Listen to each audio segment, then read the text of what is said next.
No human qualifies to be able to receive absolute immunity, not one. And when it's given to them, that means something wicked is going on. That means there's some impure motive involved. That means there's something evil going on. God taught Nebuchadnezzar the lesson that even though Nebuchadnezzar in Daniel chapter 4 was showing his arrogance, his pride, that he felt he had such immunity, God was letting him know, no, you don't. You may think you have it, but I'm the ruler in the kingdom of mankind. I decide what happens. I can let you do something and I can stop you just the same. So God is letting all rulers know they don't have absolute immunity. No matter who gives it to them, God says you don't have it. As the apostles made the proclamation to the Sadducees, the Pharisees of their day, and the Sadducees, that we obey God as ruler rather than men. So when humans give unquestioned authority, it's not surprising they will suffer. They will suffer the penalty for that. They will suffer the curse for that. And history shows time and again. You look at various places where humans have given such authority to humans, they've suffered. Study about King Leopold of Belgium and what happened in regards to what he did. Look at what Hitler did, of course. That's an easy example. The cults that we know the results of, such as Jonestown and Waco and Heaven's Gate. Men given unquestioned authority and the deadly results that happen from that. And history shows over and over again, it doesn't work well because humans don't have the ability to qualify to have absolute immunity. Therefore, the Bible makes it clear in Jeremiah chapter 17 and verse 5. We want to read that, where God warns us. It says, this is what Jehovah says. Curses the man who puts his trust in mere humans, who relies on human power, and whose heart turns away from Jehovah. So here it says that when we put our trust in humans, there's a curse. And history shows that true. So it warns all people who want to serve God not to put your trust in men, not to give them absolute immunity. You have to put your trust in God and what He says.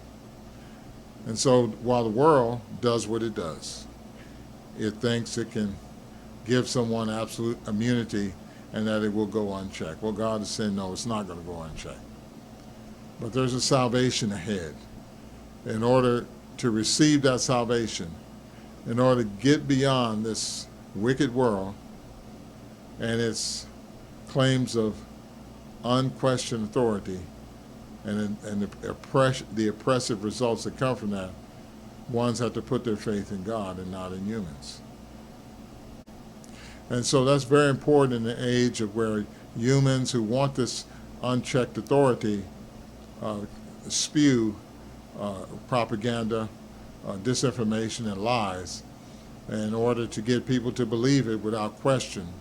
They believe that because of their status that people should believe, that they're scientists, so people should believe. They have authority in government, so people should believe that they're pastors and preachers and popes and others and elders and overseers, so people should believe because they have this status. It's like when people go into court and an expert comes up. People think that just because the expert stands up and says something, that means that it can be trusted. But no, cross-examination is needed, isn't it? And people are to see, was he actually speaking the truth? So all these people are men, and it doesn't matter what their status is or who they claim to be. God says don't trust any man. So that means we must be able to verify. We must train our perceptive powers to be able to vet anything. So it's not about the source as much as when the information comes before us and we're doing research or whatever, that we make sure that whatever we're accepting as truth, we can prove that it's true. We have to understand between assumption and fact.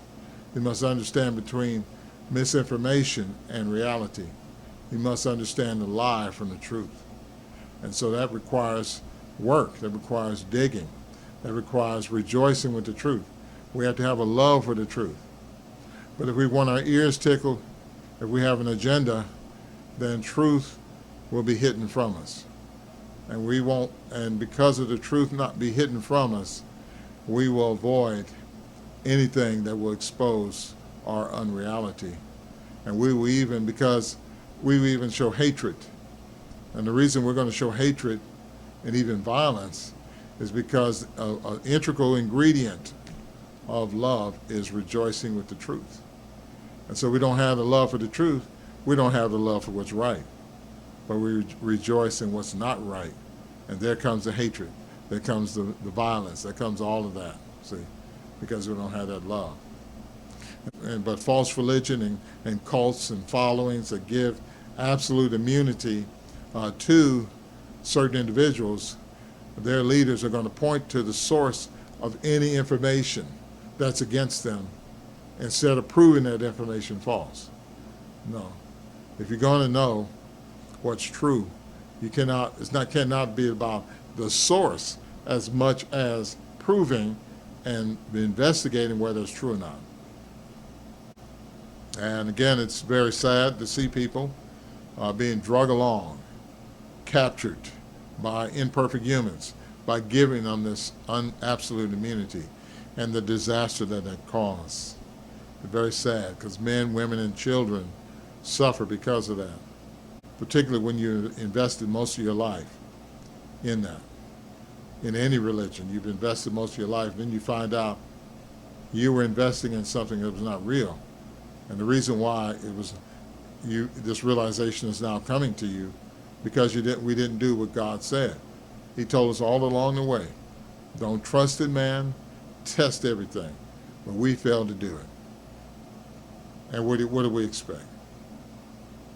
In other words, we can't disobey God and think things are going to turn out right.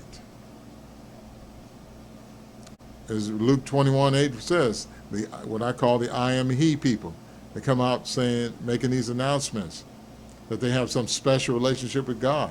That's the kind of trust they want you to give them, that absolute immunity.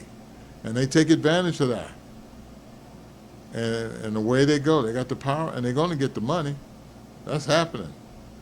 Because you're giving them, you think that by doing that, you're going to reach your goal. You're going to get what you want.